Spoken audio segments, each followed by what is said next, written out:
Hello everyone, I'm Colin Canet. Today we're going to have some fun with some crazy glue and some super glue, so stick around.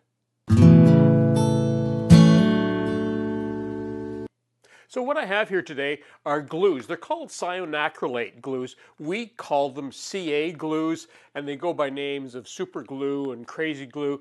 They're all the same formula. They all work the same. They just come in different quantities and have different brand names attached to them. So let me show you some of the things that I use these for. Now, because these glues all have the same formula, they all perform the same, and they'll stick to wood, they stick to most plastics, most metals, glass, almost everything. And what a lot of people don't realize is you can get accelerators that speed up the drying. Now, normally these will take, sort of a minute or two to dry, depending on the conditions. But if you want to speed that up, you can use something as simple as Arm & Hammer baking soda. And it's just, that's all it is just a white powder, and it works fine. The reason I don't like using it is because it's a little bit gritty, and sometimes it doesn't allow the glue to stick as well as I would like it to. So I use a commercial setter, a commercial accelerator. It's just a little liquid. This stuff lasts forever. I think this bottle is about 6 years old, and you just spritz it on there, and honestly it works within like 30 seconds. These glues will dry that quickly. Today I decided to use the Krazy glue just because I like the applicator. So I'm just going to cut the nozzle off on that, and that's ready to go. I've already opened the seal on the inside. And one of the things that I use this most for is for temporarily gluing wood together. So instead of clamping, I will use the CA glue, and I'll use the accelerator.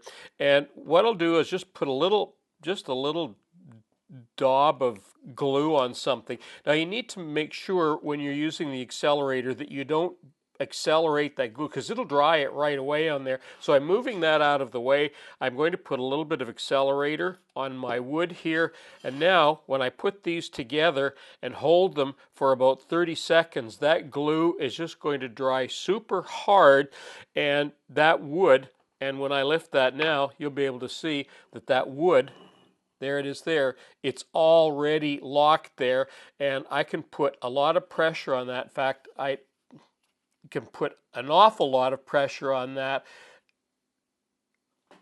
Ooh, I can't even pull that apart. So that shows you, that little bit of glue, how hard that has glued that wood together. So a really quick way of gluing pieces together.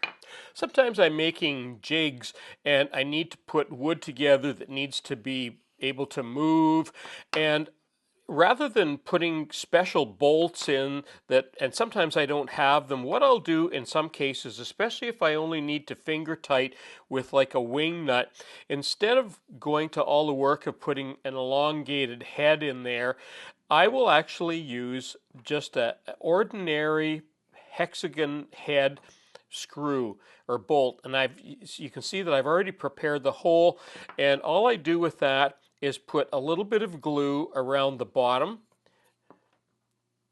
just a tiny bit of glue around the bottom. Now I'm going to move this out of the way, because what I'm going to do, I'm going to spritz the inside of the head here, and then what I'll do is I'll drop that on top of that, push that down, and that'll already be hardened in there. But what I'm going to do to make it even stronger is I'm going to put a little bit of glue in all of the little sort of holes, the little gaps in there, fill those gaps, and then I'm going to spritz this as well. And that's already hardened, and now I can put that through. I'm going to put my wing nut on there, and you've watched this whole thing here. And now, when I turn this wing nut, look at that bolt is still, it's not even turning. So you can actually use something like that, and that little, see that when I move that, the wing nut's moving, and the bolts moving, but it's finger tight, easily finger tight, it's holding. So it's a great way of doing temporary clamping, especially if you don't have the exact perfect bolt for that. It works great. Another place that I use this glue is sometimes when I'm working on wood and I've got an enlarged hole or maybe a screw hole. Maybe I'm working with some spalted wood that's already very soft and you need some way of refastening that back in there. It's very easy. All you need to do is fill up that hole with glue, or at least put a nice amount of it in there.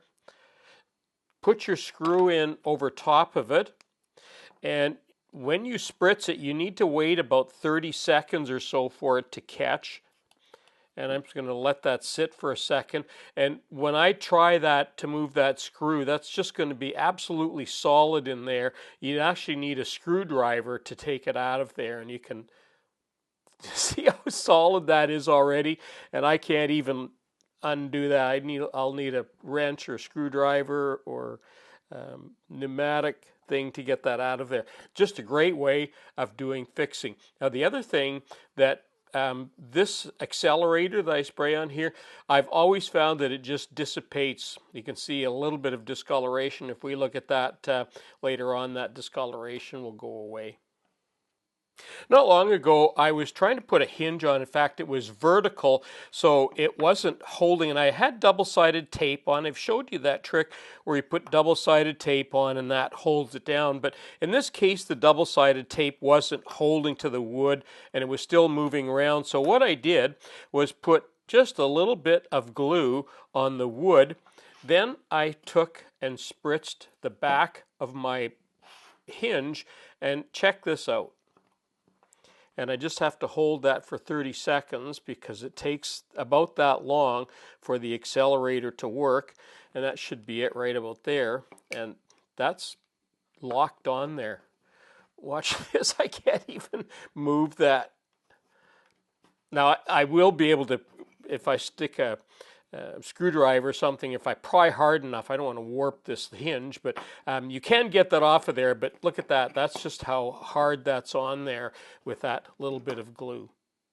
The other thing that I use these CA glues for is filling knot holes, and I only use them for small ones, but I'm showing you all these knot holes for one reason, and that is if you look at the theme here, see this from the back, that knot, that's black. This piece of wood, although it's got white in the middle, if we poke at this, I can actually, it's soft in the middle, that's going to come out. This one here has already come out, and you can see that there's some white in the middle there, but it's black around the edges. Even this walnut, look at that. That knot is black. So what I do, rather than trying to match the wood, and I'm going to do a whole video on this later on, but rather than trying to match the wood, I always go darker because the wood is always going to darken. If I tried to match the wood, eventually the patch that I put in there is going to be lighter than the rest of the wood, and it just looks terrible. So I always go darker. So let me show you what I do. Now, I'm not sure if I have enough glue here, but you'll get the idea anyway. Now, rather than try and fill one of those knots that I just showed you, now remember, this is just for small knots, and this one is sort of borderline. The other thing that I would use is the same method, but two-part epoxy glue for doing exactly the same thing. But for small ones, I use Krazy glue or super glue, all these CA glues, and what I'm going to do is mix a tiny bit of aniline wood stain into it, or wood dye into it, and I'm just using a piece of plastic that this Krazy glue doesn't stick very well to, and what I'm going to do is just put a couple of drops. So I'm going to put a big sort of glob on there, as big as I can. I'm running out of glue here.